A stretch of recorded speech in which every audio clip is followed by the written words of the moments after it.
మనం మన ధర్మాన్ని ఆచరించాలి. అయితే మీ అందరికి జడలేసుకోవడం వచ్చు కదా, ఎంతమంది వేసుకున్నారు చెప్పండి, వేలతో లెక్క వేయచ్చు.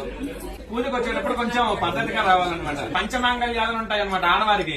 జుట్టు జడ వేసుకుని పూలు పెట్టుకోవడం, బొట్టు పెట్టుకోవడం, మంగళసూత్రాలు, మెట్టెలు, నల్ల పూసలు, గాజులు ఇవన్నీ కూడా ఈసారి నుంచి పూజకు వచ్చేటప్పుడైనా జడ వేసుకొని, బొట్టు పెట్టుకొని, గాజులు వేసుకొని అలా చేస్తూ ఉండాలి. ఎందుకంటే మన ధర్మాన్ని మనం కాపాడాలి. ఇప్పుడు మీ పిల్లలకు చెప్పాలనుకోండి, మీరేం చెప్తారు?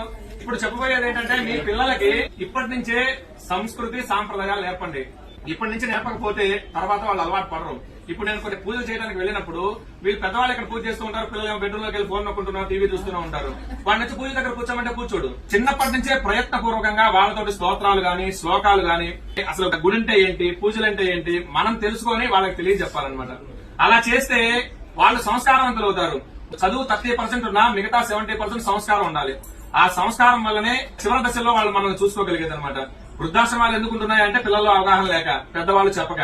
అయితే ఇతర మతాల వాళ్ళు ఆ పుస్తకాలు గాని, వాళ్ళ మతాల గురించి గాని వాళ్ళు ప్రచారం చేసుకుంటూ ఉన్నారు. కానీ ఎంతమంది ఇళ్లలో భగవద్గీత గాని, భాగవతం గాని, రామాయణం గాని, ఈ ఇతిహాసాలు గాని, పురాణాలు ఎంతమంది ఇళ్లలో ఉన్నాయి?